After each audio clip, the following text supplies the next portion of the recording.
नमस्कार, जय श्री कृष्ण. 8वा अध्याय सुरू झाला होता आपला मागच्या वेळेस. शुभ पुण्य तिथं चांगल्या मुहूर्तावर, बरोबर एक्झॅक्ट मुहूर्तावर, अनायास योगायोगाला कृष्ण कृपा. मेरा आपकी कृपा से सब काम हो रहा है. करते हो तुम कन्हैया, मेरा नाम हो रहा है. असा चमत्कार. कठपुतली चालवणारा वरून वेगळाच कोणीतरी आहे. बुजगावण्यात हवा भरणारा दुसराच कोणीतरी आहे. दिसतं कोणी आहे कोणी दुसरं. ही त्याची किमया. पण पहिला आणि दुसरा श्लोक झाला होता किम तद ब्रह्म किम अध्यात्मम. गीता महात्म्य, त्या अध्यायाचं महत्व, त्या मुहूर्ताचं, देवउठी एकादशी. हे झालं होतं किम कर्म पुरुषोत्तम अधिभूतम च किम प्रोक्तम अधिदैवम किम उच्यते. 7वा अध्याय संपवताना श्रीकृष्णाने म्हटलं होतं की अशा प्रकारे जर तो मला समजून घेतला ज्ञान विज्ञान योगात, म्हणजे नीट आतून बाहेरून कळून घेतलं मी कोण, कसा, काय करतो, कुठे शोधायचं, हे सगळं सांगून झालं, तर मग शेवटच्या क्षणी सुद्धा 7व्या अध्यायाचे शेवटचे 2 श्लोक होते. जरा मरण मोक्षाय मामाश्रित्य यतन्ति ते ब्रह्म तद्विद कृत्स्नम अध्यात्मम कर्म च अखिलम साधिभूताधिदैवं मां साधियज्ञं च ये विदुः प्रयाण काले अपि च मां ते विदुर्युक्त चेतसा. मग मरण, जसं आजच्या ध्यानात म्हटलं, अंतकाळी हरी सांभाळी अंतर्बाह्य. ज्ञानेश्वर महाराज हरिपाठ संपताना म्हणतात संतांनी घेतली प्रचिती तरी आळस का करीशी. तर इथे श्रीकृष्ण ने म्हटलं जो मेरे शरण होकर जरा और मरण से छूटने के लिए यत्न करते हैं वे पुरुष उस ब्रह्म को, संपूर्ण अध्यात्म को, कर्म को जानते हैं जो अधिभूत और अधिदैव के सहित तथा अधियज्ञ के सहित सबका आत्म रूप मुझे अंत काल में भी जानते हैं. वे युक्त चित्त वाले पुरुष साधक मुझे जानते हैं, अर्थात मुझे प्राप्त हो जाते हैं. असं थोडंसं कोडेड लँग्वेज होती, म्हणून ती वेगवेगळे अध्याय संवादात नव्हते, एक सलग संवाद होता. जसं आपण कोणी घरी आलं किंवा कोणाशी काही बोलताना हे नाही म्हणत की आता चला पहिला अध्याय सुरू करू, आता दुसरा अध्याय सुरू करू.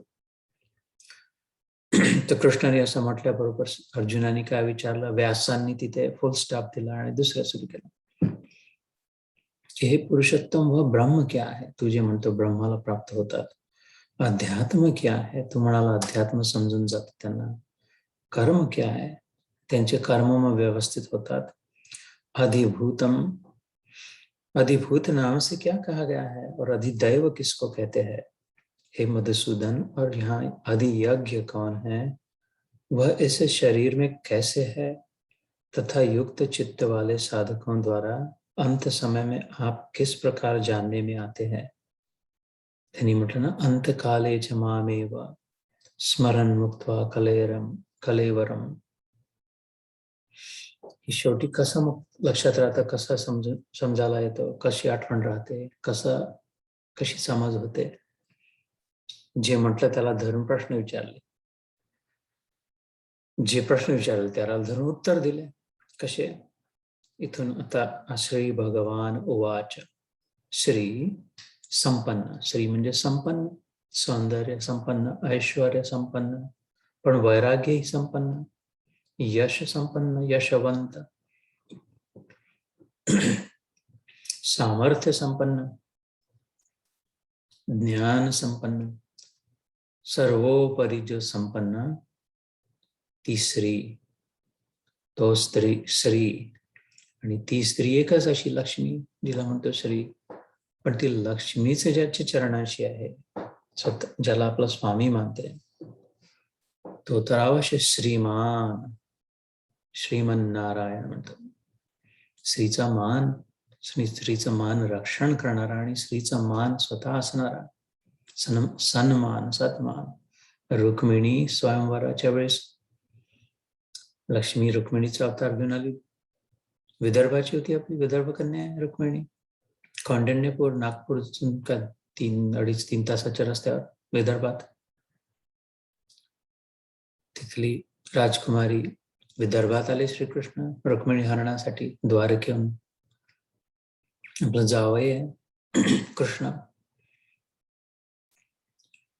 तिच्या लग्नाच्या वेळेस तिचा भाऊ मोठा रुक्मी,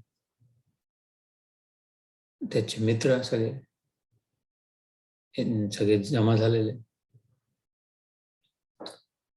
तर शिशुपाल वगैरे सारखे ज्यांना शेवटी तिचा मान ठेवणारा, तिची इच्छा नसताना तिने म्हटलं मला दुसऱ्या कुठल्याही पुरुषाने स्पर्श जरी केला तरी मी जीव देईल, आत्महत्या करेल. तिचं मान रक्षण करणारा न स्पर्श होऊन अलगद पक्षी येऊन, असं म्हटलंय भागवतात, जसं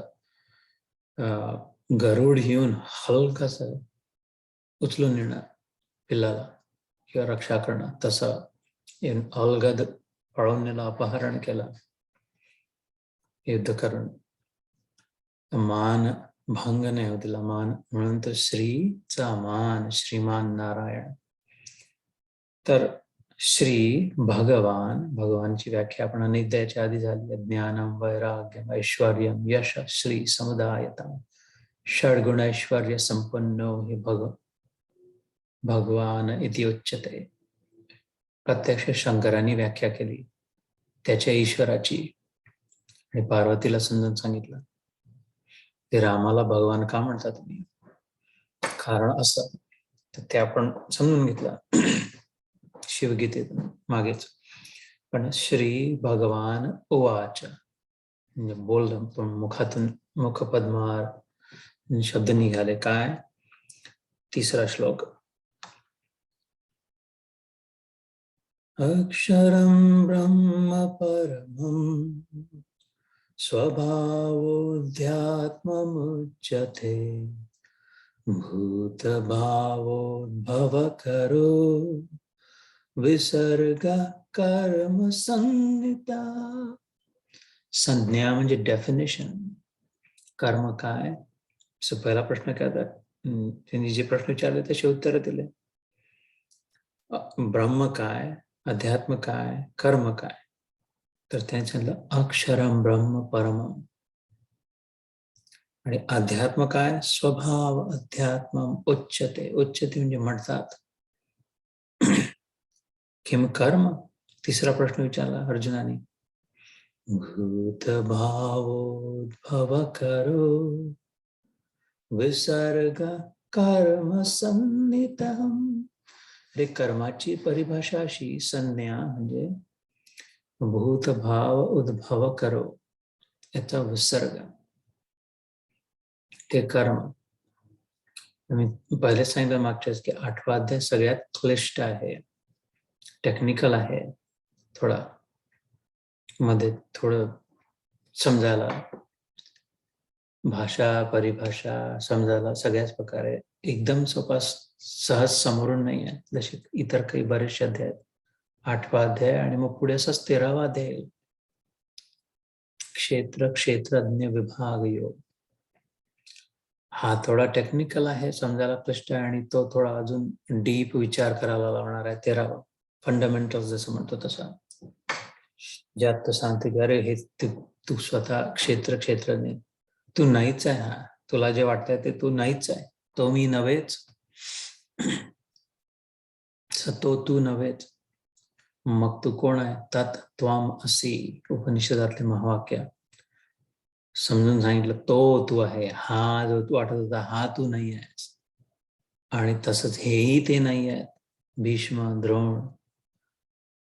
त्याच्यामुळे तोही हा नाही, तेही ते नाही, तू रडतोय की हा वाला यांना मारेल, नाही तर हे वाला यांना मारतील. हे सगळं नाटकच नाटक, नाटकात नाटक, स्वप्नात स्वप्न पडणं. कशी विचित्र अवस्था होतं असं कधी. स्वप्नात स्वप्न पडलं म्हणजे किती फालतू असणार, काही सारच नाही त्या. पहिलेच स्वप्न, पहिले तर झोपलो आहे, थंड पडलो आहे, त्याच्यात स्वप्न पाहतोय, आणि त्या स्वप्नात स्वप्न पडलं, गडबडीत गडबड, घोटाळा. तसं तोही तो नाही आहे, तेही ते नाही आहे, हा तू नसलं तू ते नसलेला त्यांना मारणार आहे, मग रडतोय, असं होईल तसं होईल. ना अनुशोचंती पंडिता, हा दुसऱ्या अध्यायात म्हणतो, पंडित जे आहे ज्यांना लक्षात आलं, कळलं आहे, ते शोक नाही करत. अशोचान विशोचस्त्वं प्रज्ञावादांश्च भाषसे गतासु न गतासूंश्च अनुशोचंती पंडिता. तो गोष्टी खूप करून राहिला, मोठमोठे सांगून राहिला सगळं. प्रज्ञावादांश्च भाषसे, जसं काही तुला सगळं कळालंय, ऋतंभरा प्रज्ञा झाली आहे, डोक्यात प्रकाश पडलाय, पण इकडे दुःखी पीडितही आहे, रडतोय आहे, स्वप्नातल्या स्वप्नात अडकलाय. तसं त्या 13व्या अध्यायात, आपण तर आता 8व्या अध्यायात आहे, पण म्हणून सांगतो की हे सगळं क्षेत्र आहे, फील्ड आहे, मैदान आहे, खिलाडी, आणि तू क्षेत्रज्ञ आहे, तू बघणार आहे. तू न छक्का मारत आहे, न क्लीन बोल्ड होत आहे, न काही धावून कॅच पकडतो आहे, ना तुझे कॅच सुटतो आहे, न खरचटलाय, न पडलाय, ना काय. तू नुसतं बघून राहिला, प्रेक्षक आहेस वास्तविक. आणि एवढा उसळ्या मारून राहिला आणि डिप्रेस होऊन राहिला, मॅच जिंकली, मॅच हारली, तू खेळतच नव्हता, मैदानातही नव्हता. तसा होऊन राहिला युद्धात, सगळं पर्सनलाइज करून, आपला संबंध जोडून त्याच्यासोबत नसलेला, स्वप्नातल्या स्वप्नाला खरं मानून.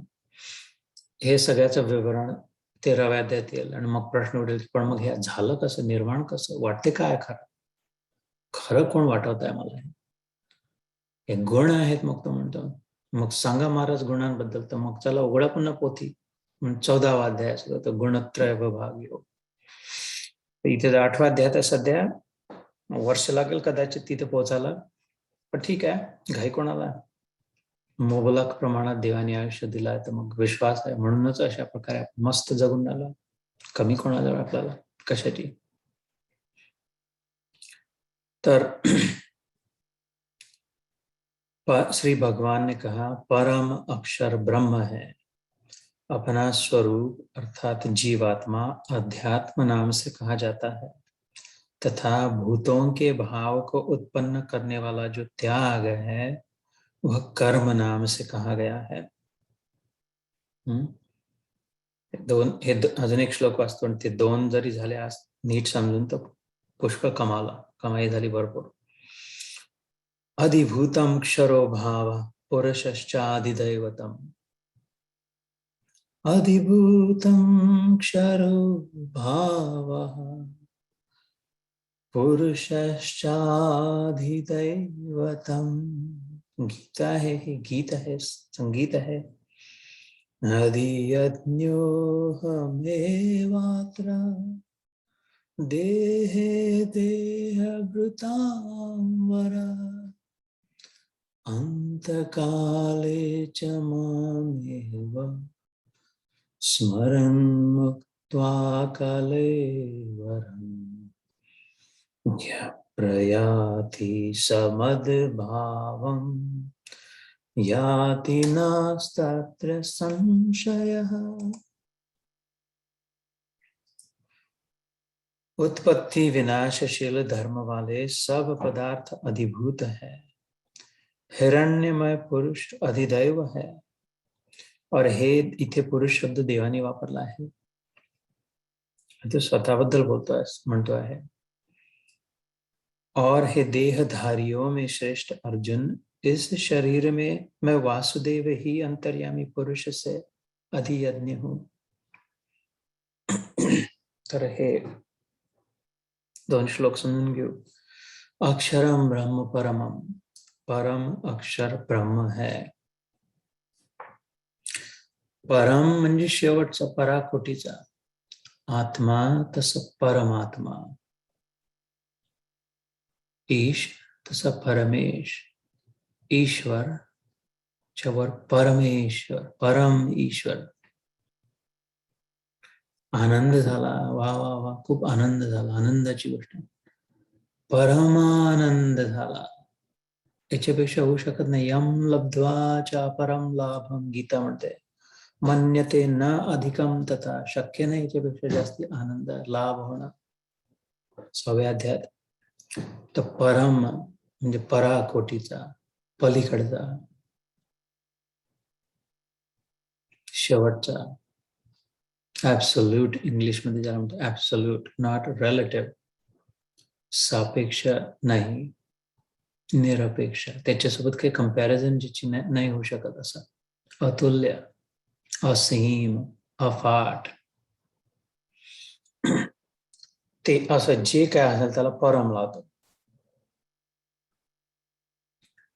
अक्षर, क्षर म्हणजे भुरका होणारा, कमी होणारा, तुटणारा, तुकडे होणारा, कमी कमी होत जाणारा, डेग्रेड होणारा, सडून जाणारा, हळूहळू पडून तुकडे होणारा. अक्षर असं कधी न होणारा, असं कधीच न होणार परम, परम अक्षर, अशी वस्तू, असं जे काही जे जसंच्या तसं टिकून राहतं, कोट्यावधी युग वर्ष नाही झाले तरी, सत्ययुग, त्रेतायुग, द्वापर युग आणि कलयुग, 72,000 वर्षांचं कलयुग, आता तर 2021, त्याच्या आधी सुरू झाला कलयुग. कृष्ण अवतार लीला संपल्यानंतर सोमनाथ मध्ये भागवतात येतात 2021 म्हणतो, त्याच्या 3,000 जवळपास वर्ष आधी सुरू झालं. हे येशू ख्रिस्तानंतर सुरू झालं. झिरो रिसेट केला, रिकॅलिब्रेट केला बदमाशांनी. याने नाही, झिरो आता सरकवला, इकडे सरकवलं, अजून रेष दुसरी ती मिटवून इकडे आखली, इथून सुरू झालं.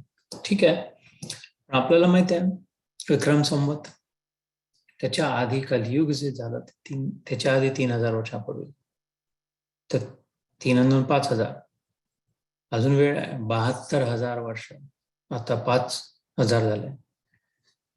त्याच्यापेक्षा मोठं द्वापर युग, त्यापेक्षा मोठं त्रेतायुग. द्वापरयुगात श्रीकृष्ण आला, त्रेतायुगात श्रीराम आले, त्याही पेक्षा सत्ययुग. कारण कमी होण्याचा, सडण्याची संभावना कमी आहे, खराब होण्याची संभावना कमी आहे. जितकी सात्विकता आहे, जितकी निष्ठा आहे, तितका इंटेग्रिटी आहे, सत्ययुगात सगळ्यात जास्ती. त्रेतायुगात थोडा कुठे कमी पडला, धोब्याला संशय झाला जसा, अरे ती रावणाकडे 6 महिने होती, कोणास ठाऊक शुद्ध आहे, पवित्र आहे, नाही आहे.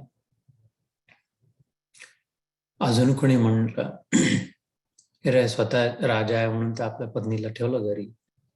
आम्ही नाही तसं करू शकत. मंथरेच्या मनात आलं, मन थरथरलं, स्थिर नाही राहिलं.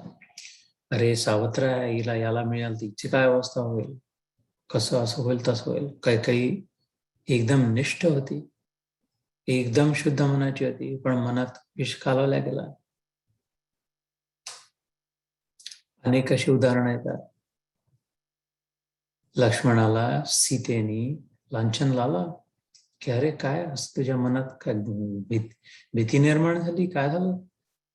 तो राम त्याच्या सख्या भावाचा, तू ज्याला देव म्हणतो, त्याचा आवाज येतो आणि जात नाही तू त्याच्या मदतीला. काय झालं, भित्रा झाला का तू? देऊ का हा बांगड्या काढून देऊ, मी घालतो.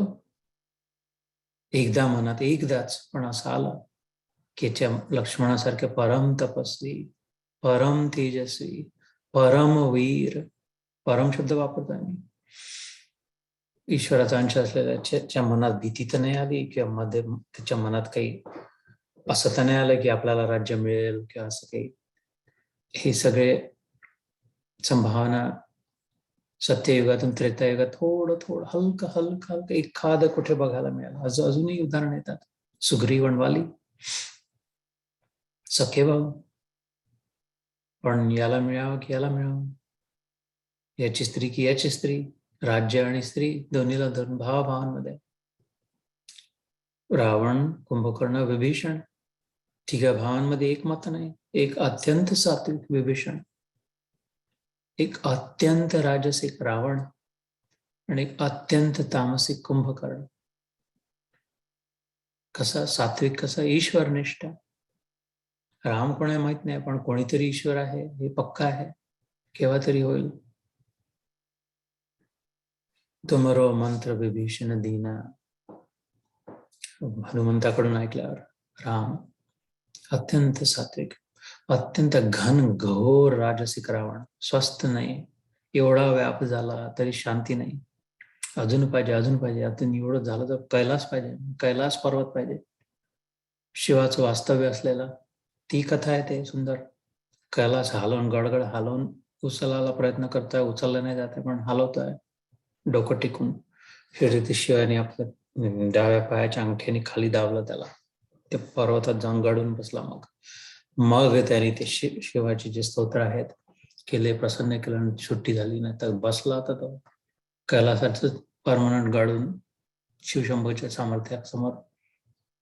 पण राजसिक प्रवृत्ती अत्यंत कधी न शांत होणारे, अत्यंत तामसिक, तो 364 दिवस झोपूनच राहील. निद्रा आलस्य प्रमादी तन्निबधनाति अर्जुनाला म्हणतो श्रीकृष्ण 14व्या अध्यायात गुणत्रयात विभाग की तामसिक गुणाचं लक्षण काय? निद्रा, आलस्य, प्रमाद, उलट डोकं चालणं, आळशीपणा, झोपून राहणं, अत्यंत जे तो कुंभकर्ण. हे सगळं त्रेतायुगात झालेल्या गोष्टी थोडं थोडं पाहायला कुठे कुठे इथे तिथे. तर सत्ययुगातला तिली निष्ठा, सत्यनिष्ठा कमी झाली तर त्रेतायुग. अजून त्याच्या पलीकडे द्वापर युगात कृष्ण जेव्हा आला, पुष्कळच गडबड झाली. भगवद्गीतेची निर्मिती कुठून झाली? मामका पांडवा चैव किम करवत संजय. पहिला श्लोक, पहिला अध्याय. धर्मक्षेत्रे कुरुक्षेत्रे समवेतायुत्सव. ते धर्मक्षेत्रासारख्या देवळात जाऊन भांडण करणं, झिंजा उपटणं, सासू सुना जर देवळात देवीच्या पूजेला आल्या आणि एकमेकीची केस धरून उठून राहिल्या तर कसं वाटेल? धर्मक्षेत्रे कुरुक्षेत्रे, तिथे ब्रह्मकुंड आहे. धर्म कुरुक्षेत्रात जर गेलं तर ब्रह्म तिथून निर्मिती झाली, असं सनातन धर्मात आहे. पृथ्वीचे पहिले ब्रह्माने तिथून निर्माण सुरुवात करायला केला. अजनाभ खंड जे होतं पहिले, अजन्मा जो आहे त्याच्या नाभीतून जो निघाला तो ब्रह्मा, ज्यांनी सृष्टीचं कार्य निर्मितीचं जिथून केलं तो अजनाभ खंड, तो पुढे भारत नावाने ते कुरुक्षेत्रात आहे ब्रह्मकुंड. अत्यंत श्रेष्ठ कोटीचं धर्मक्षेत्र. तिथे कृष्णाने सुचवलं तिथे युद्ध करावं झालं. श्रीकृष्णाच होतं कारण. नंतर सांगितलं इथे ज्या कोणाचा जीव जाईल दया करायला, कौरवांकडून खूप मरणार, पांडवांकडूनही खूप मरणार सैनिक, बिचारांना चॉईस नाही. त्यांच्यासाठी हे सुचवली होती. कोणाला कळलं नाही असं का एवढ्या लांब जाऊन 2 दिवस यात्रा करावं लागलं घोड्याने. पण ठीक आहे, तो म्हणतोय आता भीष्म त्याला नारायण मानायचा, भीष्माचा हक्क होता कुठे ठरवण्याचं नाही म्हणून. नारायण जिथे सुचवेल तिथे. कुरुक्षेत्र कोणाला कळे ना असं खाबर कुठं धर्मक्षेत्रात कुरुक्षेत्र, तिथे कशाला युद्ध? नंतर उलगडा झाला की सैनिक जे 18 औक्षणी सेना, सैनिकांना काही चॉईस असतो का? दुर्योधनाने कपट केलं, गडबड केली, पण त्यांचं ती नोकरी आहे, त्यांचे देश निष्ठा आहे, त्यांना चॉईस नाही. जीव समोर जाऊन मर्द आम्ही मराठे खरे, दुश्मनांना भरे का परे, देश रक्षावया धर्म तारावया, कोण झुंजात मागे उरे. तसं ते आपलं कर्तव्य कर्माने जाणार आणि मरणार. एवढाले 1.8 मिलियन लोक मरणार काही चॉईस नसल्यामुळे. त्यांचं नुकसान न हो. तिथे ज्याचं मरण होईल त्याला स्वर्गप्राप्ती, निदान. स्वर्ग म्हणजे शेवटचं ठिकाण नाही, पण स्वर्गप्राप्ती होईल हे त्यावेळी सामान्य लोकांनी. आताही सगळ्यात मोठा अमेरिकेत याला मिळेल तर कसंही करून खटाटोप करून अमेरिकेत येणं स्वर्गासारखं आहे. रस्ते स्वच्छ आहे, हवा अशी आहे, असं आहे, तसं आहे, तसं आहे. तसं इथून स्वर्गात तर निदान त्यांना स्वर्ग प्राप्ती होईल म्हणून कुरुक्षेत्र सुचवलं ईश्वराने. धर्मक्षेत्रे कुरुक्षेत्रे समवेता युयुत्सव, युद्धेचे अभिलाषा घेऊन कोण माझे आले, मामका. आणि त्या लहान्याचे छोट्याचे, छोटू जो आहे आपला, छोटूचे मुलं आणि माझे मुलं पंडूचे, युद्धासाठी आलेले काय करून आले? पहिला श्लोक. हे कुठे झालं? द्वापर युगात. सख्खे भाव, त्यांची मुलं इस्टेटीसाठी भांडण. आणि असे मग शेकडो उदाहरण. स्त्री द्रौपदी, वहिनी, मोठी बहिणीसारखी, आईचे स्थान असलेली वस्त्रहरण, अन्य अन्य कित्येक उदाहरण. आपल्या पुतण्यांना हाकलून देणारा काका, धृतराष्ट्रासारखा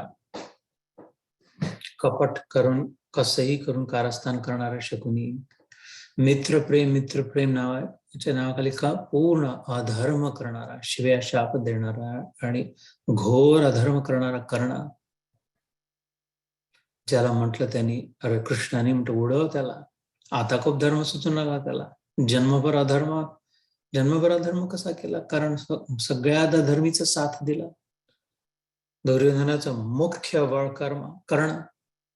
कर्ण नसतं तर गलित गात्र दुर्योधन लोटा घेऊन पळून गेला असता. कर्ण नसता. कर्ण आहे तर बस. अधर्माचा साथ देणं तो अधर्मी. हा भीष्म, हा द्रोण श्रेष्ठ आहे, ब्राह्मण आहे, ब्राह्मणांमध्ये श्रेष्ठ आहे. द्रोण कृपाचार्य, तर अजून ब्रह्माचं वरदान प्राप्त झालेला चिरंजीवी. भीष्म इच्छा मरण असलेला, मला माहिती आहे तो मला देव मानतो. हे सगळ्यांना उडवा लागणार.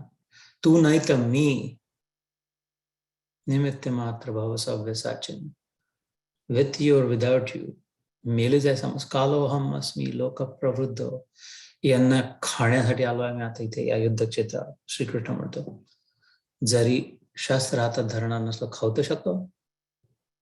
युद्ध नाही खाणं, म्हणजे जीवाला बसतं तर युद्ध करायला थोडी बसतं. तर हे सगळे झालेलं द्वापर युग अजून भ्रष्ट झालेलं, आणि आता कलियुग तर जास्तीत जास्त भ्रष्ट, उलट, पूर्ण उलट. फ्रिक्शन, कॉन्फ्लिक्ट, संघर्ष. सोन्याची चांदी झाली, चांदीचं तांब झालं, तांब्याचं लोखंड झालं. जंग लागायला वेळ नाही लागत. ठेवू नाही शकत जसा आहे तसा.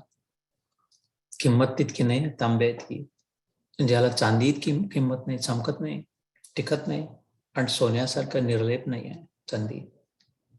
तसे चतुर्युगी हे पुढे वर्णन येतं 13व्या अध्यायात. या युगांचा आता थोडं खूप वेळ लागेल म्हणून समोर आणलं इथे. तर म्हणतो असे सहस्त्र चतुर्युगी जेव्हा होतात, असे 1000 जेव्हा होतील अर्जुना, तेव्हा ब्रह्माचा एक दिवस, अजून रात्री नाही, एक दिवस ब्रह्मदेवाचा, असे 1000 चतुर्युग, चारी मिळून कलियुग 72,000 वर्षांचा. कलियुग, द्वापरयुग, त्रेतायुग आणि सत्ययुग.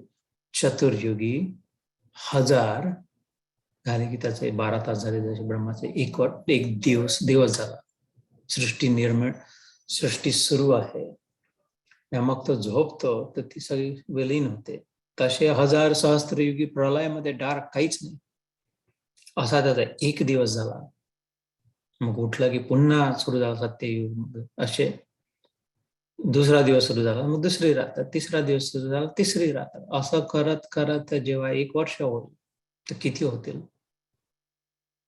असं ब्रह्माचं 100 वर्षाचं आयुष्य. म्हणजे सत्यनारायणाची पूजा करतो त्यात जे सुरुवातीचे म्हटलं तर त्याला की आता हे ब्रह्माचे 50 वर्ष पूर्ण झाले. 51व्या वर्षात आहे ब्रह्मा. आता कुठे अर्ध संपलेला आहे, उत्तरार्ध प्रारंभ झाला, पूर्वार्धे, उत्तरार्धे, तसं या कलियुगानंतर. तर इतकं ज्ञान भरलेलं आहे आपल्या शास्त्रामध्ये ना, आपण कल्पना नाही किंवा किंमत नाही. आणि गुगल, व्हॉट्सॲप, फेसबुक मध्ये इकडचे तिकडचे चौथा उच्चिष्ट, ज्यांनी खाऊन थकलेलं पुन्हा फॉरवर्ड, पुन्हा थकलेलं पुन्हा फॉरवर्ड, पुन्हा थकलेलं पुन्हा फॉरवर्ड. तिथेच मन घुटमळून गेलं. मग मन कसं लागणार देवात? कचरा पट्टीत, कचरा कुंडीत, उकिरड्यात जर राहायची सवय झाली तर देवळात कसं जाणार? गदा, गाढव जात दिसत नाही, जनरली नाही दिसत, एखादं दिसत असेल देवळात घुसलेलं गाढव, खेड्यावर बरेच दिसतील. कारण असं तर तसं जे अक्षर आणि ही जी चतुर्युगीचं वर्णन केलं, हे क्षर आहे. कारण ज्या अर्थी एक दिवस होतो, एक रात्र होते, म्हणजेच दिवस होता तो संपला, रात्र झाली. जरी ब्रह्माचं असलं, जरी 1000 चतुर्युगी असली, पण कमी तर झालं ना, संपलं ना. दुसरे मग सुरू झालं, मग तिसरं सुरू झालं. हा 100 वर्ष जरी असले तरी संपलं ना. आणि 100 वर्ष आयुष्य आहे म्हणजे मग त्याच्यानंतर ब्रह्माला काय झालं? संपला, ब्रह्माही संपला, ब्रह्मदेव संपले, शास्त्रांमध्ये लिहिलंय. तर मग सगळंच क्षरमध्ये आला, ब्रह्मा सुद्धा क्षरमध्ये आला. इथे कोण ब्रह्म कोण आहे? अक्षर आहे, त्याच्या पलीकडे कधीच न संपणारा, कमी होणारा, अक्षरम ब्रह्म परम. पहिल्या प्रश्नाचं उत्तर दिलं. दुसरा प्रश्न होता किम अध्यात्म. आपण म्हणतो अरे खूप आध्यात्मिक आहे, आध्यात्मिक स्वभाव आहे, आध्यात्मिक शास्त्र आहे, आध्यात्मिक मार्गावर चालतात, आध्यात्मिक मार्गावर झाला. समजून ते घ्यायला आध्यात्मिक म्हणजे काय. नुसते जनरल देवाचं भजन खूप करतात, ठोकत बसतात किंवा खूप नैवेद्य आरत्या करतात. अध्यात्म, आधी आत्मा, आधी समोर आला, प्रायोरिटी पहिले, फर्स्ट आत्मा. ब्लाइंड्स बंद करायची वेळ येते.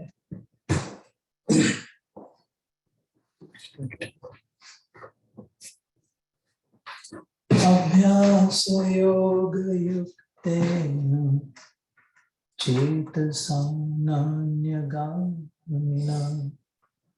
परमं पुरुषं दिव्यं यान्ति पार्थानुचिन्तया. अध्यात्म, आधी आत्मा, पहिले आत्मा, आत्म्यात जे स्थित आहेत, सगळीकडे पहले विचार जेतो येतो, अपना स्वरूप अर्थात जीवात्मा अध्यात्म से नाम से कहा जाता है.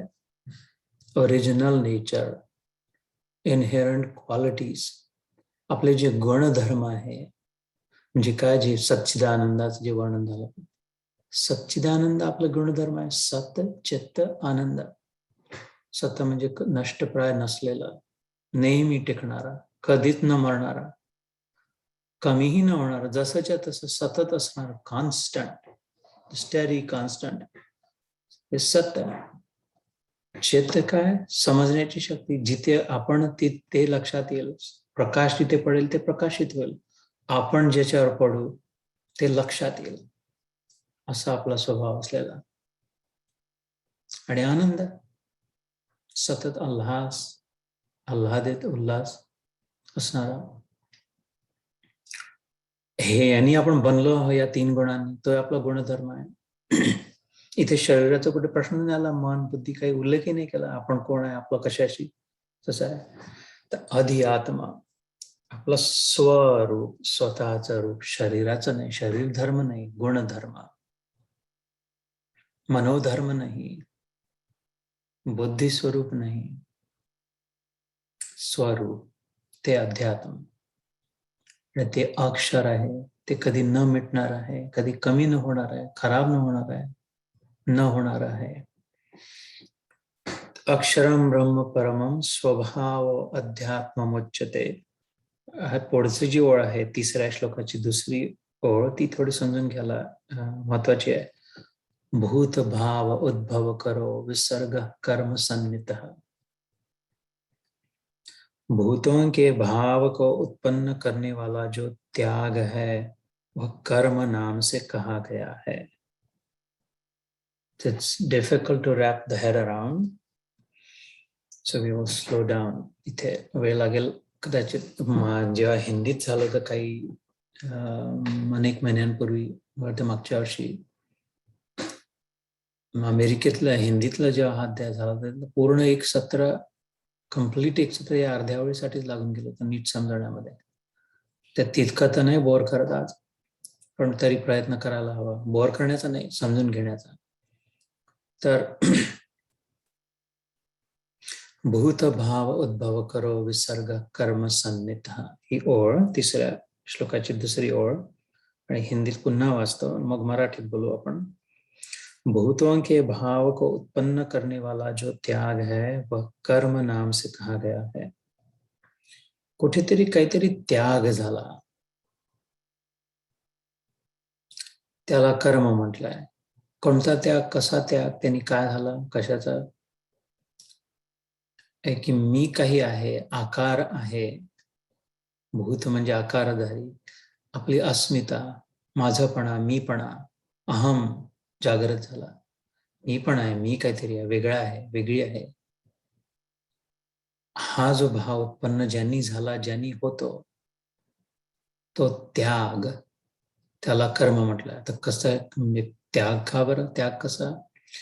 त्याग असा की वास्तविक स्वरूप, याच्या आधी काय आला, आपला स्वरूप अध्यात्म आहे. वास्तविक स्वरूप अखंड आहे, अखंड होतो, अखंड आहे, अखंड राहील. अखंड म्हणजे काय? कंटिन्युअस, अनब्रोकन, तुकडे तुकडे नाही, ठिगळ ठिगळ आलेलं नाही,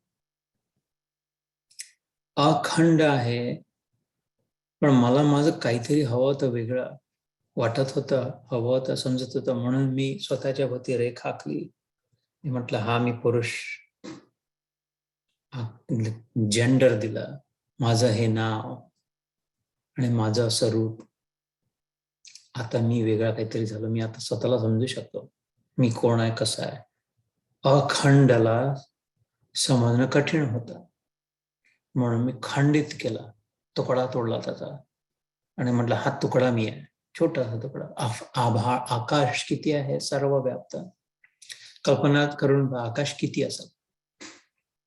अर्थात जिथे वर दिसते तेवढं नाही आहे, हेच आकाश भारतातही दिसते, हेच आकाश समुद्रावरही दिसते, पहाडावरही दिसते, आणि हेच आकाश अंतरिक्षात चंद्रावर गेल्यावरही तेच दिसते, सॅटेलाइटनी, स्पेसक्राफ्टनी तेच आकाश. म्हणजे किती असावं. साधारण जरी बुद्धीने कल्पना केली तर एवढं लक्षात येईल की आकाशाला अंत नाही आहे. आणि आता वर सध्या खिडकीतून वर पाहिलं तर किती दिसतंय, एवढं एवढं गोल दिसते साधारण, तितकं. ते दोनचं कम्पेअर केलं तर समुद्र किती आहे आपण नाही समजू शकत, डोळ्याने नाही लक्षात येऊ शकत. विमानातून पाहतो तेव्हा कदाचित थोडं कळतं, पण समुद्र किनारे उभं राहायला किती दिसतं, हो क्षितिज आपण एवढा दिसतो. तेवढाच आहे का समुद्र? नाही, तो एक छोटासा तुकडा आहे समुद्राचा. आणि जनरली जेव्हा आपण समुद्राकडे पाहतो तेव्हा कुठे किती कसं पाहतो, तो पूर्ण क्षितिजही भरलेला नसतं डोळ्यात. ते तर एखाद दिवस दूर पाहून लक्ष देऊन पाहिलं तर लक्षात येतं, हो अरे हो बा. नाही तर आपण लाटांकडे पाहत असतो, उसळणाऱ्या किंवा तेवढ्या समोरच्या पाण्याकडे पाहत असतो, सीमित तेवढाच असतो. एवढा अखंडचा खंडाचा खंडचा खंडचा खंड करत करत आपलं लक्ष बाधित होत जातं. बाधित म्हणजे बांधल्या जातं, सीमित होत जातं, लिमिट लिमिट लिमिट कमी कमी कमी होत जातं. त्या त्या बघण्याच्या, समजण्याच्या क्रियेतून जे कर्म निर्माण होतं. माझं स्वरूप अक्षर आहे, अफाट आहे, असीम आहे, अनंत आहे, अनंत, तो अनंत आहे. पण मी स्वतःला एवढं समजून घेतलं, कमी करून घेतलं, मी एवढीच आहे, मी एवढाच आहे. हा त्याग केला की नाही, केवढा मोठा त्याग केला, सगळ्यात मोठा त्याग केला. याच्यापेक्षा मोठा त्यागची कल्पनाही करू शकतो की मीच सगळं काही आहे, संपूर्ण व्याप्त मीच आहे. ते सोडून दिलं बिचारीने, आणि मी ही आहे, एवढी आहे, अशी आहे. एवढ्या यांच्यापेक्षा अजून मोठी महात्यागी स्त्री कुठे असेल? संपूर्ण विश्वाचं वैभव सोडून, आपलं जे बँकेत जेवढे पैसे आहेत किंवा आपलं जी काही 2-4 नाते होते आहेत, आपलं शरीर जसं आहे जेवढं आहे तेवढं समजून, ठीक आहे मी एवढी आहे, बाकीचं सगळं सोडून दिलं. याच्यापेक्षा अजून कोणी त्याग करू शकता? हा त्याग मुद्दामून नाही केला, अज्ञानाने झाला. मुद्दामून जर केला असता तर मग अजून प्राप्तीची प्रयत्न नसता केला. अरे नाही नाही, मला अजून नको आहे, पगळे आहे का, मी सोडून आली इथे, मला नको आहे म्हणून सोडून आली, अजून काय मला देत नाही. जीवनभर प्रयत्न काय? उलटा, की अजून कसं टिकेल, अजून कसं दिसेल, अजून कसं राहील, अजून कसं मिळेल. योग आणि क्षेम.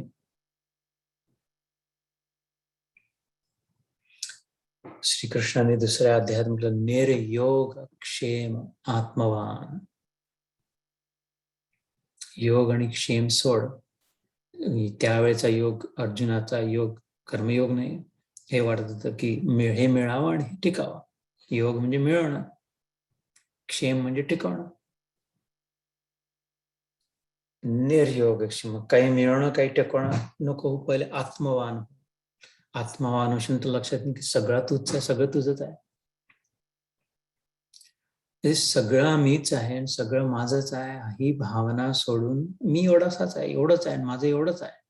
हा जो महात्याग झाला तो कशाने झाला? कर्मातून जे निर्माण झाला. म्हणून त्याला इथे म्हटलं आहे, भूत भाव उद्भव करो विसर्ग कर्म सन्नित.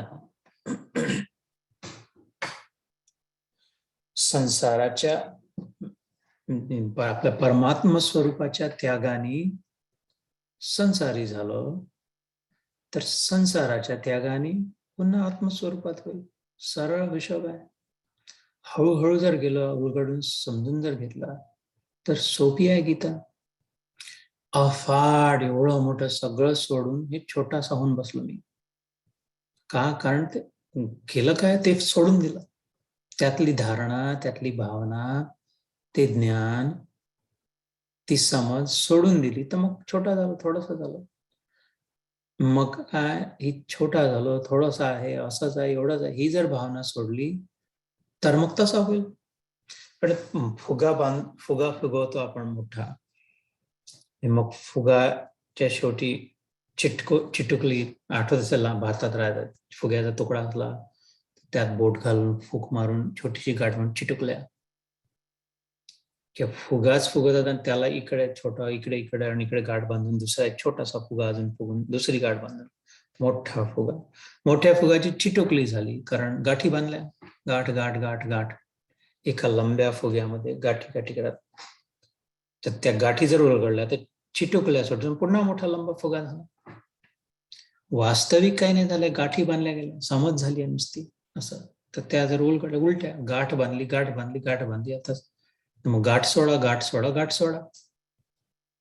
एक एक एक एक कर्म करत खूप उद्यमी होत, घर मिळालं, परदेशात आलो, गाडी मिळवली, शिकलो, न असं झालं, तसं केलं, हे केले, कर्म कर्म कर्म, गाठ गाठ गाठी. काय झालं?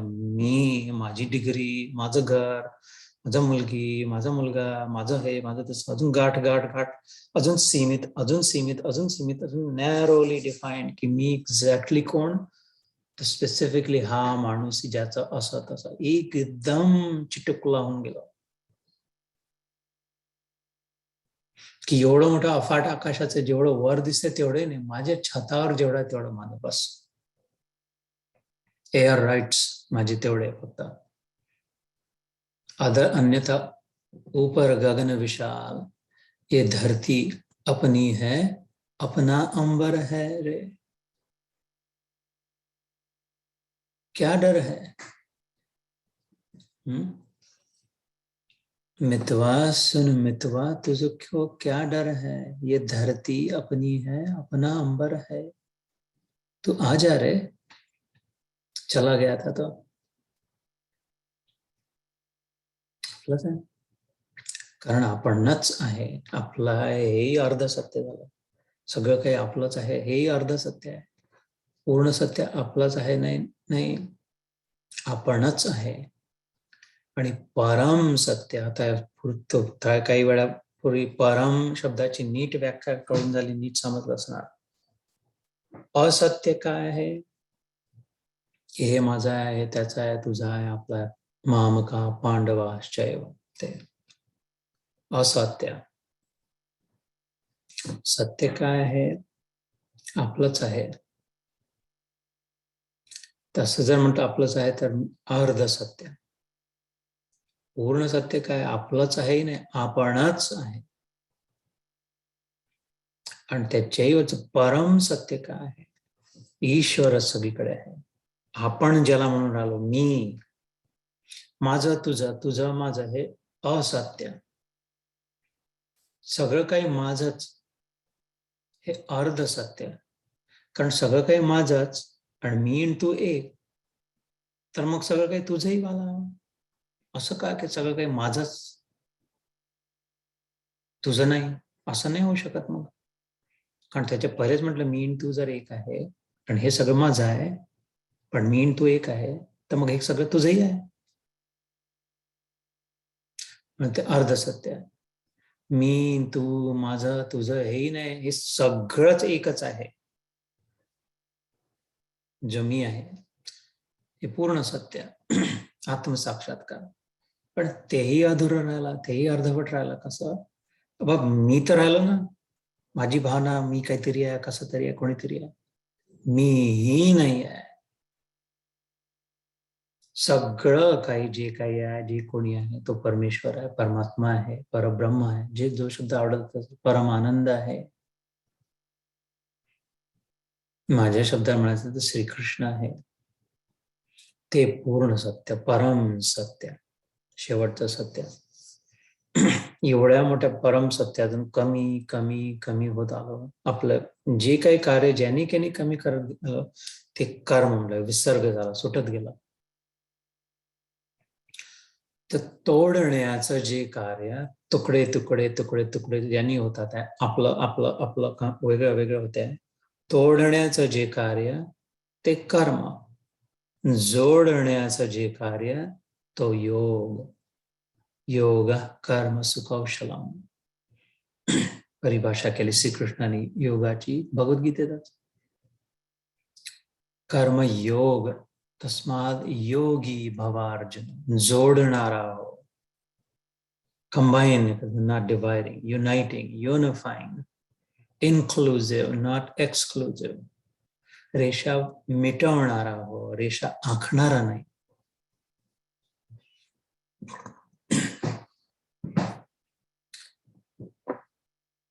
तर भूत, कारण रेषा जेव्हा आखतो त्या अजून जेव्हा एक पांढरा समजा कागद धरला समोर, स्वच्छ पांढरा कागद धरला, तर हे काय आहे? तर कागद आहे. किती आहे? एक आहे. कसा आहे? सारखा आहे. वेगळ्या वेगळ्या भावना नाही आल्या तुकडे तुकड्याच्या मनात. त्याच्यावर जर फोल्ड करून वळ उमटवली, काही रेष ओढली काळ्या पेननी, तोच पुन्हा कागद दाखवला तर लक्षात आलं, हा कागद आहे, याचे दोन भाग आहेत. झाले एकाचे दोन. एक आडवी पण रेष ओढली, पुन्हा दाखवला तर हा कागद आहे, किंवा फोल्ड घडी केली, हा कागद आहे, याचे चार भाग आहे. का पहिले तर कागद दोनच भाग होते, त्याच्या आधी तर एकच कागद होता. हा, आता त्याच्यावर लिहित गेलं, आता कागद नाही राहिला. काय आहे त्यावर लिहिलेलं दिसतंय? काही काळा काय काय दिसतात, की आकृत्या दिसतात आहे. अजूनही तर कागदच तर आहे, तसाच्या तसा अखंड आहे, पूर्ण आहे. पण त्यात ज्या आकृत्या काढल्या, वर्तुळ काढला, त्रिकोण काढला, चौकोन काढला, षटकोन काढला, पंचकोन काढला, निरनिराळ्या, त्यातून दिसायला लागलं की अरे नाही, अष्टकोनी आकृती दिसते आहे. मन भलतीकडे चाललं गेलं. ओरिजिनल कागद जसाच्या तसा याचे लक्षातच नाही आता. वेगळे वेगळे हे जे कर्म करत गेलं, तुकडे तुकडे तुकडे तुकडे इमॅजिन जे आहे त्याच्यात, त्यात मग हे घर माझं, मग पारची खेळायची आहे, अष्टाचांग खेळायचा, हे घर माझं, हे घर तुझं, या गोट्या माझ्या, या गोट्या तुझ्या, खेळ सुरू झाला. वास्तविक एकच आहे, एकच होतं. मनाने मानून घेतलं, कर्माने. ते जे भूत भाव उद्भव करू, हे जे भाव निर्माण झाले निरनिराळे, भूत भाव असले म्हणजे आकारधारी, हे मी हे माझं, हे तू हे तुझं, हे ज्याने निर्माण झाले, असं कार्य म्हणजे कर्म. कर्म म्हणजे काय? अर्जुनाने विचारलं. भूत भाव उद्भव करो विसर्ग कर्म संवित. अखंडचा जो खंडित झाला ज्याने, ते कर्म. तर मग त्याच्या उलट जे कर्म होईल ते खंडितचं अखंड होऊ शकतं. म्हणून म्हटलं, जे तोडणारं ते कर्म आणि जे जोडणारं तर योग. दोन्हीमध्ये कर्म आलेच. उलट्या दिशेने ड्राईव्ह करत होतो, एक्झिट चुकला, भलत्या दिशेने आता पोहोचलं, 15 मैल पुढे निघून गेलं, तर मग आता काय करावं? रडत बसावं की तिथेच घर बंधत बसावं? नाही, ड्राईव्ह करत आलं तर असं ड्राईव्ह करत जा, फक्त दिशा उलटी घे. अरे तर मग कर्म त्याच्यातही आलं. हो ना, ड्रायव्हिंग करत होतं, तेच वाहन वापरत होतं. आताही उलटी यू टर्न घेतला, आताही ड्रायव्हिंग करून आला, तेच वाहन वापरून आला. दोन्ही कर्म आहे. पण हे तोडणारं कर्म होतं, चुकीच्या दिशेने नेत होतं, उलट्या दिशेने मी अजून वेगळं करणारं कर्म होतं. तर आता ते उलटवलं, काय करायला लागलं, तर तेच कर्म योग झाला. कर्मयोग बरोबर दिशेने खंडित खंडित खंडित खंडित होतो. आता अखंड अखंड अखंड अखंड. खरं शेवटी जिथून निघालो होतो, जिथून सुरुवात झाली होती, अखंडातून अखंड स्वरूप होतं, आत्मस्वरूप होतं. ती गाडी तिथे गॅरेजमध्ये पोहोचून मग इंजिन बंद, आता काही कर्म नाही. नैव तस्य कृतेन अर्थो न अकृतेन कश्चन. तिसरा अध्याय कर्मयोगातच येतं. मग काही करण्यासारखं नाही राहिलं, न करण्यासारखं नाही राहिलं. केलं तरी ठीक, नाही केलं तरी ठीक. करूनही काही नको, न करूनही काही नको. कश्चित अर्थ व्यपाश्रय, त्याच श्लोकात येते. कारण काही कशाचा आश्रय नाही राहिला, हे मिळेल तर मग असं होईल, ते मिळेल तर तसं होईल, किंवा काही व्यापार नाही राहिला मनात. तर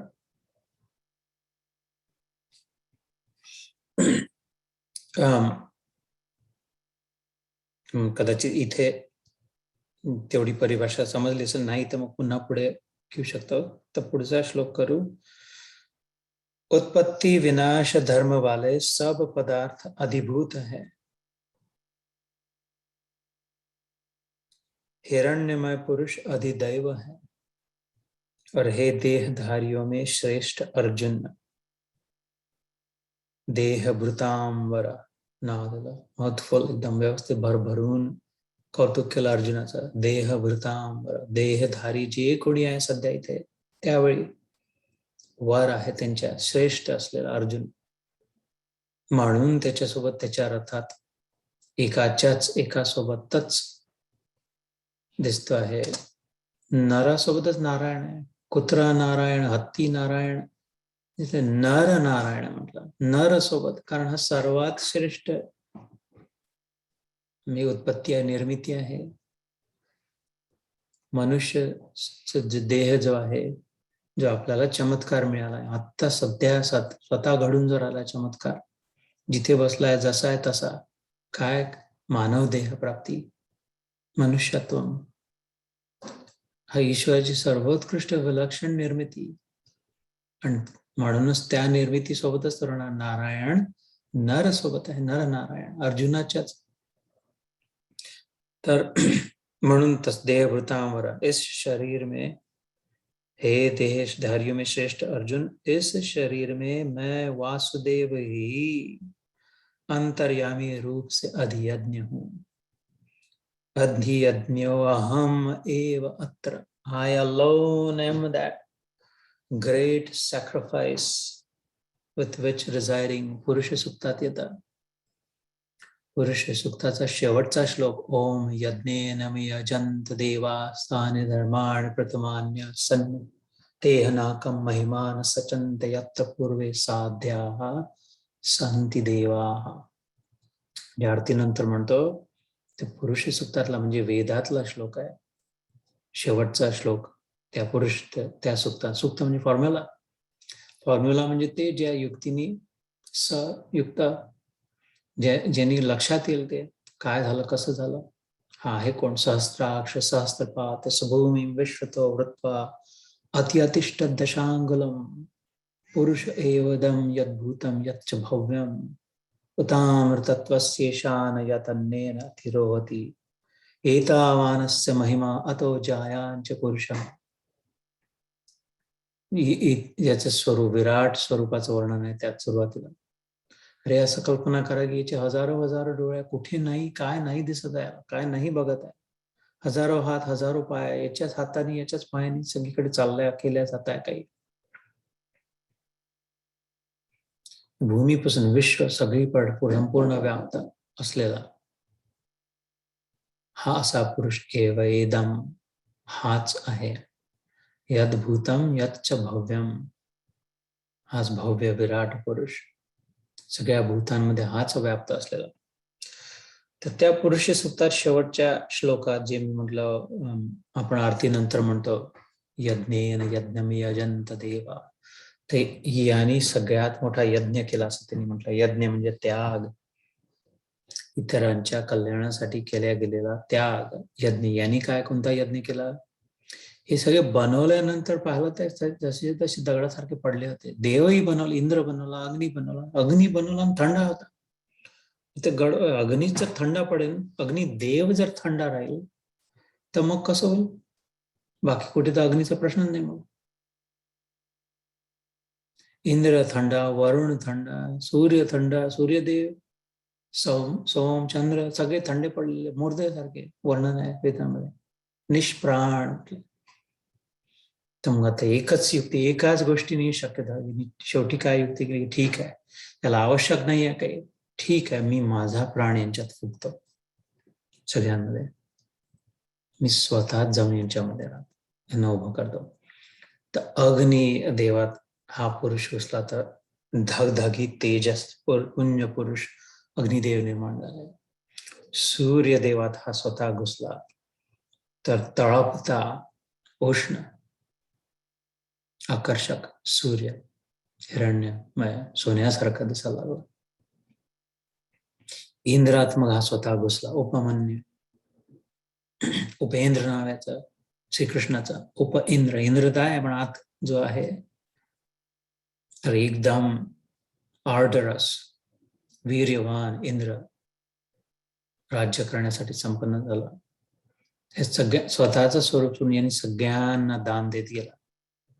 तुम्ही घ्या थोडा, तुम्ही घ्या, अंश रूपाने, सगळे आंशिक स्वरूपाने. इतपत की जे काही सृष्टी निर्माण झाली आहे, गवताच एक पाता नसतं हिरवा जिवंत दिसून उभं नसतं राहू शकला, जर त्या गवताच्या पात्यातही हा नसतं तर त्याचं जीवन नसतं. तर इथे एवढं मोठं जे ज्यांनी यज्ञ केला तो हा पुरुष, विराट पुरुष, सगळीकडे व्याप्त, विश्वरूप दर्शन येईल 11व्या अध्यायात गीतेच्या. ब्रह्मांडमीशं कमलासनस्थं ऋषिश्च सर्व अनुरंगाश्च. अर्जुन म्हणतो त्यात, अरे बापरे, ब्रह्मा तुझ्यात दिसून आला, ईश म्हणजे शिव शंकर तुझ्यात दिसून आला, कमलासनस्थं, अरे विष्णूही तुझ्यात दिसून आला. श्रीकृष्णाला म्हणतो, ब्रह्मा विष्णू महेश आतापर्यंत वाटत होते त्रिमूर्ती त्रिदेव सगळ्यात मोठे, हे तिघे लटकलेले दिसून आले, बसलेले आरामात तुझ्यामध्ये. ऋषींशी सर्वानुरंगाश्च, सगळे ऋषी तुझ्यात दिसतात, सगळे मिळून तुझी स्तुती करतात आहे, परब्रह्माची, विराट स्वरूपाची, भगवंताची, श्रीकृष्णाची. तर समुद्राने काय त्याग केला? म्हणलं ठीक आहे, लाटा तुम्हाला लाटा हव्यात घ्या तुम्ही, माझं आपलं काहीतरी दिसायचं आहे ना तर घ्या, माझंच जल घ्या, माझ्याच आश्रयीभूत राहा, माझ्यातच राहा, आहे मीच, पण तुम्हाला तुमचं आपलं स्वतःचं छोटं काहीतरी वेगळं वाटू देतो मी. ही लाट, अशी लाट, तशी लाट, सुनामी नावाची महालाट, जे काही इकडचं आफ्रिकेचं पाणी, भारताचं पाणी, अमेरिकेचं पाणी करा, जसं वास्तविक शेवटी कोण आहे? एकच. तसं पण त्यांनी म्हटलं ठीक आहे, तसं वाटतं तर वाटतं, पण त्याला काही बिघडलं नाही, कमी नाही झाला समुद्र. यांनी म्हटलं हा आमचा आहे, हा यांनी म्हटलं हा आमचा आहे, ही अशी लाट आहे, ही तशी लाट आहे. समुद्राचा काय कमी झाला, कुठे कमी झाला? तो तरी तसा आपल्या स्थितीत मस्त. ते जे आहे त्याचं वर्णन सुरू आहे. उत्पत्ती विनाश, म्हणजे मी हे शेवटच्या त्या 4थ्या श्लोकाच्या दुसऱ्या ओळीच्या शेवटच्या भागाचं पहिले वर्णन केलं, उलट झालं, तर पुन्हा सुरुवात करू. 4थ्या श्लोकाचं काय? उत्पत्ती विनाशशील धर्म वाले सब धर्म अधिभूत आहे. तसं मी म्हणतो आकारधारी जे आहे तो आकार टिकत नाही कुठल्याच गोष्टीचा, कुठल्याच व्यक्तीचा कधीच.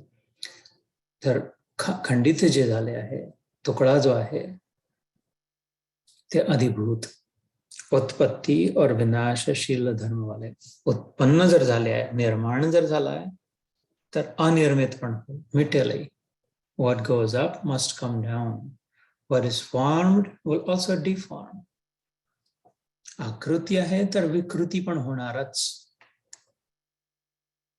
कारण दोन्हीमध्ये कृती आहे, कार्य आहे. याच्या आधी आपण समजून घेतलं, ते कार्याने त्या आपल्या अखंडचा खंड झाला. तर ते कमी होणार आणि शेवटी संपणार, उत्पत्तीचं जे विनाश पण होणार. म्हणजे काय, कोण आपण निर्माण झालो तर आपण संपणार आहे, कमी होणार आणि संपणार आहे. जर आपण आपल्याला शरीर मानलं तर शरीराचा जन्म झाला तर शरीर मिटेल, आणि नुसतंच मिटेल नाही, कमी कमी होऊन राहिला, खराब होऊन राहिला. मन तसंच आहे, बुद्धी मिटणार, आपण नाही, कारण आपण न शरीर न मन न बुद्धी, आपण अध्यात्म. आता त्याची व्याख्या करून झाली है ना, आधी आत्मा. हिरण्यमय पुरुष अधिदैव है.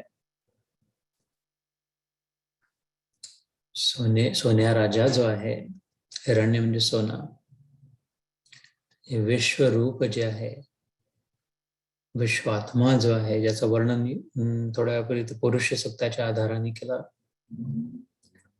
ते दैव. म्हणजे नुसतीच पूजा एकाच कुठल्या मूर्तीची, एकाच कुठल्या देवळाची करणं ठीक आहे, पण सगळ्यांमध्येच देव आहे, सगळीकडेच ईश्वर व्याप्त आहे, ईश्वर अंश आहे आपण सगळे. ईश्वर अंश जीव अविनाशी, चेतन अमल सहज सुखराशी. ईश्वराचा अंश नसता तर गवताचं पातही उभं नसतं, तर मग गवताच्या पातातही तो आहे. पुरुष सूक्तात त्यांनी स्वतः सांगून ठेवले, वेदांनी सांगितलं, त्यांनी वेद बनवले, वेदांनी पुरुष सूक्त बनवलं, त्यांनी जाऊन त्याचंच वर्णन केलं पुन्हा.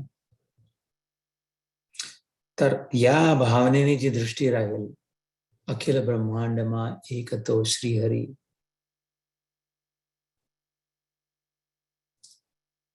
आदी ब्रह्म एक रे, तुकाराम महाराज म्हणतात. जसंच्या तसं आहे अजूनही, जिथे बघतो तिथे, जेथे जातो तेथे तू माझा संगाती, तूच आहे सर्वव्याप्त, वासुदेव सर्वम इति, त्याच्या शब्दांमध्ये. त्या भावनेने ज्याची पूजा होईल, ते हिरण्यमय त्या देवाची, तो देव. और हे अर्जुन, इस शरीर में मैं वासुदेव ही अंतर्यामी रूप से अधियज्ञ हूं. शेवटी मग काय झालं, मीच तो त्याग केला. मीच म्हणलं, अरे कोणाच्या काही होणार आला ना, सूर्याने नाही होता, काही ना अग्नी नाही होता, चला मीच. त्यांनी जेव्हा गिरीधर गोपाल करंगळीवर जेव्हा त्यांनी उचललं, तेवढे खूप बलवान यादव तर बलवान होते, मस्त दूध दही पिऊन हट्टे कट्टे झालेले, लाठ्या त्यांच्या, बास बल्ल्या काठी, त्यांच्याच्याने उचलणं शक्य नव्हतं. पहाड कसा उचलणार, कोणते यादव, कोणत्या काठ्या, कोणते बास टेकवला होते. आपल्या सगळ्यांनी आपले बास टेकवले होते. गंमतच होती. शेवटी याने आपल्या करंगळीच्या नखावर, डाव्या हाताच्या करंगळीच्या नखावर उचलून धरला. म्हणे, अरे थकला असशील ना तू, 3 दिवस होऊन गेला, तर तू दुबेरीक घे, आम्ही करतो, सांभाळतो. सगळ्यांनी लावले आपल्या काट्यात. ठीक आहे. थोडस न खाल्लं तर क्रॅशिंग डाऊन, पहाड खाली पडाला. ठीक आहे, मग पुन्हा उभा राहिला. तसं तो तर तसंच कोणाच्यानी काही नाही होत, सूर्याच्यानी काही नाही होत, दम नाही आहे, चंद्राच्यानी काही नाही होत. म्हणून मी म्हणतो की हे सगळं ठीक आहे, चांगलं आहे, खूप उत्कृष्ट आहे. सूर्य भगवान भास्कराची पूजा करणं, अर्घ्य देणं, चंद्राला, गुरुला ची अर्चना करणं, पण त्या सगळ्यांजवळून जी काही शक्ती ज्ञान आली आहे, ती सर्वा एकच आहे. त्याला न विसरा, अशी भूल चूक न हो, गडबड उलटी न हो, कारण त्यांनीच सांगितलं, तो मीच आहे त्या सगळ्यांमध्ये. तर एक श्लोक अजून करू आणि मग ध्यान आणि ब्रह्मचर्चा. अंतकाले च मामेव स्मरन् मुक्त्वा कलेवरम् यः प्रयाति समद्भावम् याति नास्तत्र संशयः. जो अंतकाल में भी मुझको ही स्मरण करता हुआ शरीर का त्याग कर जाता है, वह मेरे साक्षात स्वरूप को प्राप्त हो जाता है, इसमें कुछ भी संशय नहीं। शेवटच्या क्षणी ज्याला माझं आठवण राहते, स्मरण म्हटलंय. आठवण शब्द नुसतं कुठेतरी टकते नाही, मागे कुठेतरी आलं नाही. तर आता कोणत्या वर्षी ग्रॅज्युएट झाले, कोणत्या शाळेत गेले होते तुम्ही, मी तुमच्या क्लास टीचरचं नाव काय होतं, पहिली कार कोणती होती, पाहायला आले होते तेव्हा कसा चहा पोहे केले होते की काय केले होते, ह्या गोष्टी, लग्नाचा कोणता शालू मिळाला होता, मित्र बेस्ट फ्रेंड कोण, ह्या सगळ्या गोष्टी हे स्मरण हे आठवणीत आहे. रिकॉल केलं ताबडतोब लक्षात. कोणी जर प्रश्न विचारला की बघायला आले होते तेव्हा काय चहा पोहे केले होते की शेव चिवडा होता की काय होता, की लाही बत्ता असा ठेवला समोर ठेवला होता की दही पेढे होते, मत करताय ते म्हटल्यावर आठवलं, ते स्मरण नाही. चूक नको व्हायला, गलत नको व्हायला. ईश्वर स्मरण is not the same as that. ते टकते नाही, मेमरीमध्ये स्टोर्ड आहे. जेव्हा विषय निघाला कोणी म्हटलं तर तेच, किंवा आपण विचार केला तर समोर येईल, विचार केला तर समोर येईल, आठवेल सगळं.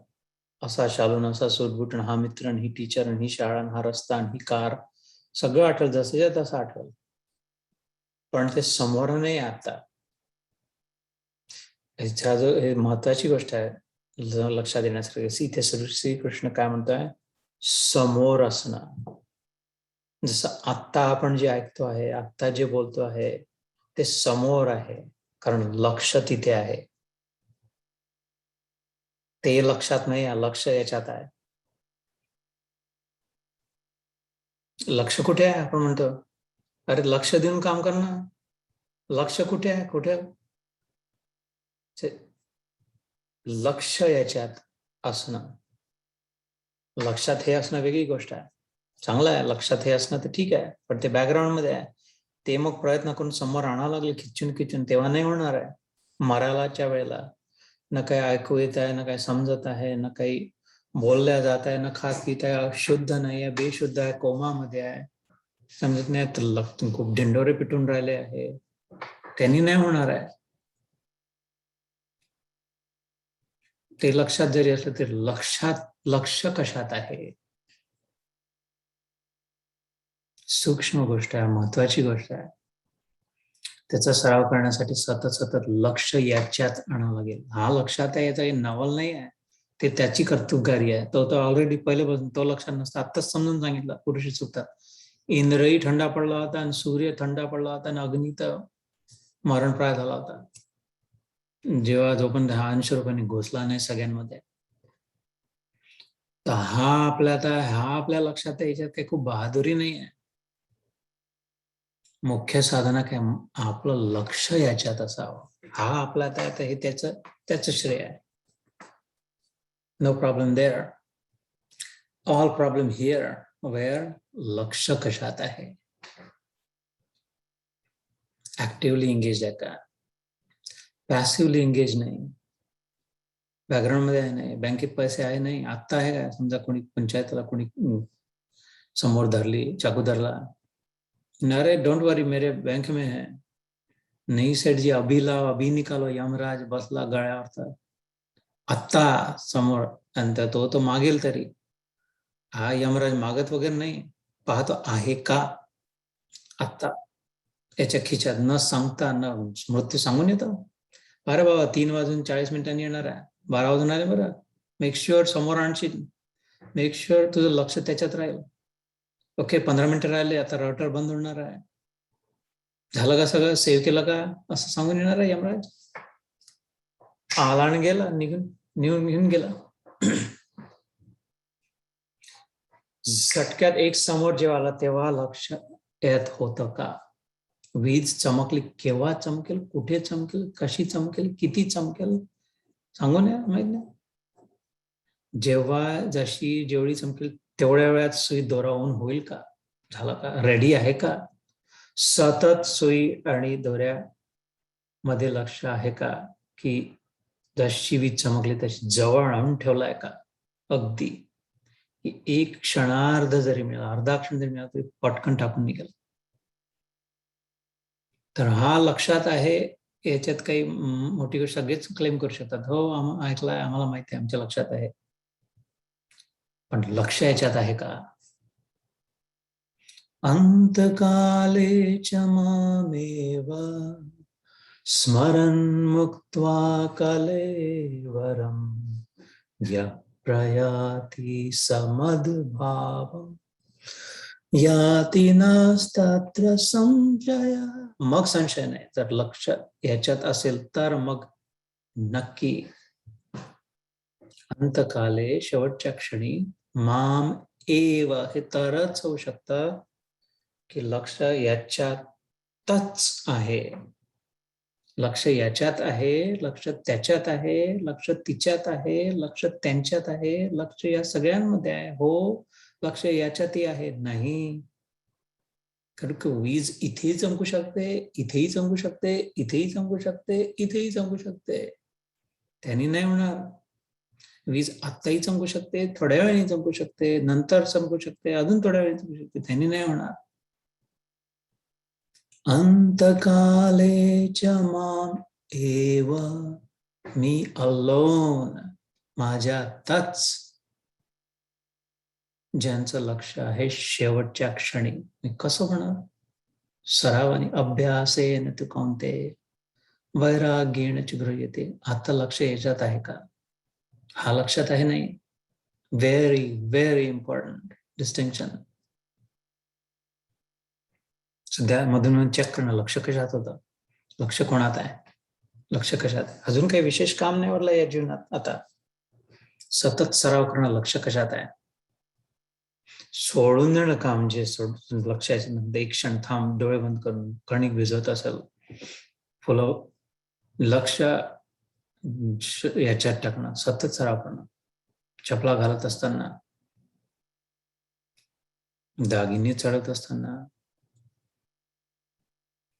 फोनवर बोलत असताना, कम्प्युटरवर वाचत असताना, एक सेकंड चेक, लक्ष याच्यात आहे का? नव्हतं. हा होता लक्षात, याच्याबद्दल माहिती आहे, याची आठवण आहे. तर मग जेव्हा ती वीज चमकेल अंतकाले, माम एव स्मरण उक्त्वा कलेवरम, कलेवर सुटला, रेत झाला, त्यावेळी जर माझं स्मरण झालं, यः प्रयाति समद्भावम, प्रयत्न करून असं जे साध्य करते, याती नास्ति अंतत्र संशय, त्यात काहीच संशय नाही की शेवटी त्या क्षणी एक झाला माझ्यासोबत. ती येऊन मिळाली मला. एवढी सुवर्ण संधी आहे, एवढं मोठं शक्य आहे या देहात, या जीवनामध्ये. बाकीची कचरापट्टी जमा करून काय मिळेल? आपण बघितलं, किती मिळालं, किती नेलं, काय कसं कसं झालं, नाव झालं, ठीक आहे, मोठं झालं, दान दिलं, किती दिवस टिकलं, किती आठवण राहिली, त्यांना काय मिळालं? हा मोठा प्रश्न आहे. प्रायोरिटी काय? अधिदैव, प्रायोरिटायझिंग, त्याच्या शब्दांमध्ये. जो साधक अंतकाल में भी मुझको ही स्मरण करता हुआ शरीर को त्याग कर जाता है, वह मेरे साक्षात स्वरूप को प्राप्त होता है. इसमें कुछ भी संशय नहीं है. नास्ति संशय. 5 श्लोक झाले. पुढच्या वेळेस आपण 6व्या श्लोकापासून सुरुवात करू. तसा छोटासा 6वा श्लोक, पण मला पुढच्या वेळेस 7व्या आणि 8व्या श्लोकावर जोर देऊन महत्व, वेळ घेऊन समजून सांगायचं आहे. खूपच महत्वाचे, एक्सलंट, एक्स्ट्रॉर्डिनरी श्लोक आहे, 7th आणि 8th, 8व्या अध्यायातले. तर त्याच्या आधीचा जो 6वा श्लोक आहे तो काय राहील? यम यम वापि स्मरण भावम त्यजत्यन्ते कलेवरम तम तमेवैति कौन्तेय सदा तद्भाव भावितः. हे कुंती पुत्र अर्जुन, यह मनुष्य अंतकाल में जिस भी भाव का स्मरण करता हुआ शरीर का त्याग करता है, उसको ही प्राप्त होता है, क्योंकि वह सदा उसी भाव से भावित रहा है. त्याला त्यांचं रिवॉर्ड मिळते की यांचं शेवटच्या क्षणी लक्ष कशात होतं, कोणात होतं, तिथे जाऊन टपकलं. बहिणीचा विचार होता तर बहिणीच्या घरी जन्म झाला. माझ्यांचं कसं होईल, माझे नातू, माझे मुलं, यांच्या सगळं यांना मिळेल की नाही, इष्ट कोणी चोरून तर नाही नेणार असं. तर तिथे इरद गिरद कुठे होऊन पुढे स्वभाव असा होईल की तडतडा ते तडपायच्या की काहीतरी खटाटोप करून ते बरोबर तसा करूनच राहील तो. इथपर्यंत म्हटलं नाही तर पुढे नाग बनून भीती दाखवून पळवून राहील लोकांना, कोणाला. निरनिराळ्या प्रकारे बदल्याची भावना असली तर, आस्थेची भावना असली तर, शेवटी ज्या व्यक्तीबद्दल ज्या भावनेने विचार सुरू होता त्या व्यक्ती सोबत त्या भावनेने जन्म होईल.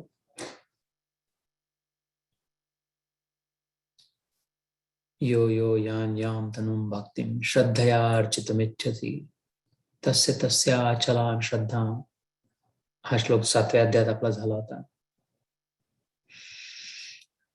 मदभक्ता माम, माझी जर भक्ती करत असतील तर ते मग माझ्यापर्यंत येतात, ज्यांची केली तिथे पोहोचतात. म्हणून हे महत्वाचं आहे. मी बी इथे संपव आज 6व्या श्लोकामध्ये यम यम व अपि स्मरण भाव. असं जर नसलं, माझ्यात जर मी जर लक्षात नसलं, माझ्यात जर शेवटच्या क्षणी लक्ष नसलं, तर ज्यांच्या कोणामध्ये जिथे कुठे जशा कशामध्ये लक्ष असेल त्यांचं त्या त्यजती अंते कलेवरम, शरीर सोडण्याच्या शेवटच्या क्षणी त्याग करण्याच्या तम तम एव इति, त्यांच्यातच कौंतेय कुंतीपुत्रा ते जाऊन पोचतात. कारण ते त्याचा निष्कर्ष हा निघतो सृष्टीचा की सदा तद्भाव भावित, जे सगळ्यात महत्वाचं होतं यांच्यासाठी आयुष्यभर, शेवटी जेव्हा यांच्या लक्षात आलं की शरीर सुटणार, आता लक्षात येतं, आपल्याला कळत नाही की या व्यक्तीला कळते, पण त्या व्यक्तीला कळतं की हा शेवटचा क्षण आहे. आपल्याला कळत नाही कारण त्यांनी व्यक्त करण्याची शक्ती निघून गेलेली आहे, अव्यक्त आहे. अरे हा माझा शेवटचा क्षण, अरे माझा मुलगा, अरे माझी मुलगी, अरे तेवढं राहून गेलं काम, अरे ते वेलचं राहिलं इस्टेट, अरे हे माझे कोर्ट केस जिंकले असते, अरे गुंडे बदमाश, अरे माझा कुत्रा, अरे माझ्या मांजरीचं कसं होईल, अरे घर. अशा पुराणात कथा आहे पुढच्या वेळेस महात्म्यांचा सुद्धा. अरे माझा कृष्ण, अरे माझा कृष्ण, आनंदाने त्यावेळी मग इतर सगळी दुःखाने, अरे असं झालं, अरे तसं झालं, अरे होऊन गेलं, किंवा अरे बरं झालं असं झालं, अरे बरं झालं तसं झालं, ते तिथेच जाऊन पुन्हा तेच चाटायसाठी मग पाल होऊन येतात, भिंतीवर पाल बनून त्याच घरात राहून राहिला. बरोबर त्या घरात पालीचा जन्म झाला, कारण तेच घर माझं घर म्हणून आनंदाने खूप आवडत होतं. अरे माझा कृष्ण, हे तरच येईल लक्षात, जर लक्ष त्यात असलं तर शेवटच्या क्षणी त्याच्यासाठी सराव. तर मग झालं, त्याच दुधात साखर विरघळली, मग मिळाल्या. इतका सुंदर सुलभ, तस्याहम सुलभ पार्थ नित्ययुक्तस्य योगिना. पुढे याच अध्यायात 14व्या श्लोकात तो म्हणेल की अरे मी सुलभ आहे बाबा, असं नाहीये. लोकांनी चुकीची धारणा केली, कठीण आहे, मिळत नाही, दूर आहे, लांब आहे. दूर लांब कसं, इतका जवळ आहे की याच्यापेक्षा जवळ अजून शक्य नाही. म्हणून अजून कसं याच्यापेक्षा जवळ कसं होतं, तुझ्या आज जाऊन बसलो आहे. इतका सहज प्राप्त आहे, इतका नित्य प्राप्त आहे. एक क्षण नाही राहू शकत जो मी प्राप्त नाही आहे. तुला उचलून जाळायला नाही येतील, असं शक्य नाही, कुठेच नाही. तू जाऊ नाही शकत. तू कुठे जाशील जिथे मी नाही तुला राहणार, कारण मी तुझ्या आतच जाऊन बसलो. कोणत्या ठिकाणी जाशील जिथे तू आतल्या भागाला सोडून जाशील. नित्य प्राप्त, नित्य तृप्त, नित्य मुक्त, जर सदैव शरणागत अलाईन असलं तर. आज इथे थांबवू. एखाद दुसरा श्लोक म्हणायचा असला तर मी थोडा म्हणतो, तुम्ही थोडा म्हणा.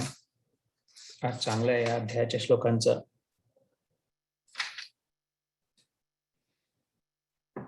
अंतकाले च माम एव अंतकाले च मामेव स्मरन् मुक्त्वा कलेवरम.